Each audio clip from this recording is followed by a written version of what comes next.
എന്റെ പൊന്നെ first half കഴിഞ്ഞതേ ഉള്ളേ. ഇപ്പൊ ഇന്റർവെല്ലാണ്. ഒന്നും പറയാനില്ല. ആദ്യത്തെ ഹാഫ് കണ്ടതിന്റെ കിളി പോയിരിക്കുകയാണ്.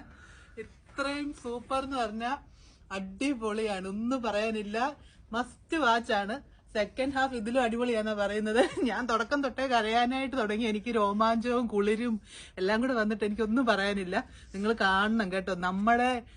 നമ്മുടെ ആൾക്കാർ അനുഭവിച്ചത്. നമ്മളിപ്പോ ഞങ്ങളൊക്കെ ഈ ആ സമയത്ത് ഇവിടെയായിരുന്നു. ശരിക്കും ഇത് കാണുമ്പം അത്രത്തോളം കിട്ടിയില്ലെങ്കിലും പക്ഷെ ഉണ്ടല്ലോ, നമുക്ക് ശരിക്കും നമുക്കത് അനുഭവിക്കാൻ പറ്റും. ഈ ഒരു സിനിമ കാണുമ്പോൾ നമ്മുടെ ബന്ധുക്കളും നമ്മുടെ നാട്ടുകാർ എന്തും വേണ്ട കഷ്ടപ്പെട്ടു എന്നുള്ളത് നമുക്ക് അറിയാൻ പറ്റും. അപ്പൊ നിങ്ങളിത് കാണണം കേട്ടോ. നിങ്ങളിതൊന്ന് ഒരു തവണയിലും കാണണം. ഇതൊക്കെ എനിക്ക് തോന്നുന്നത് നമ്മുടെ പിള്ളേരെയും കാണിക്കണം കേട്ടോ. ഇങ്ങനെയൊക്കെ സംഭവിക്കുമെന്നുള്ളത് അവരും അറിയണം.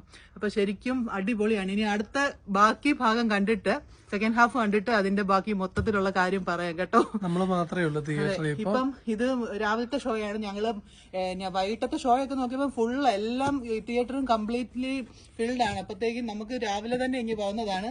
ഈ സമയത്ത് ഇപ്പൊ എല്ലാവർക്കും ഡ്യൂട്ടിയും കാര്യങ്ങളും ഒക്കെ ഉള്ളത് കൊണ്ട് ഇത് ഫ്രീ ആയിട്ടിരിക്കുകയാണ്. ഞങ്ങൾ നല്ല സുഖമായിട്ടിരുന്നു കാണുകയാണ്. എവിടെ വേണേലും ഇരുന്ന് കാണാം. അപ്പം അതുകൊണ്ടാണ് ഇത് ഒഴിഞ്ഞു കിടക്കുന്നത് കേട്ടോ. അല്ലാതെ വേറെ കുഴപ്പമൊന്നുമല്ല. നമ്മൾ രാവിലത്തെ ഷോയ്ക്ക് പോകുന്നത് കൊണ്ടാണ്. വൈകിട്ടൊന്നും ഒറ്റ ഒരു സീറ്റ് പോലും കാലിയില്ല. അപ്പൊ നമ്മൾ രാവിലെ അടിപൊളിയായിരുന്നു വാച്ച് ചെയ്യുന്നു. ഇനി സെക്കൻഡ് ഹാഫ് കണ്ടിട്ട് ബാക്കി റിവ്യൂ പറയാം കേട്ടോ. അടിപൊളി, മസ്റ്റ് വാച്ച്.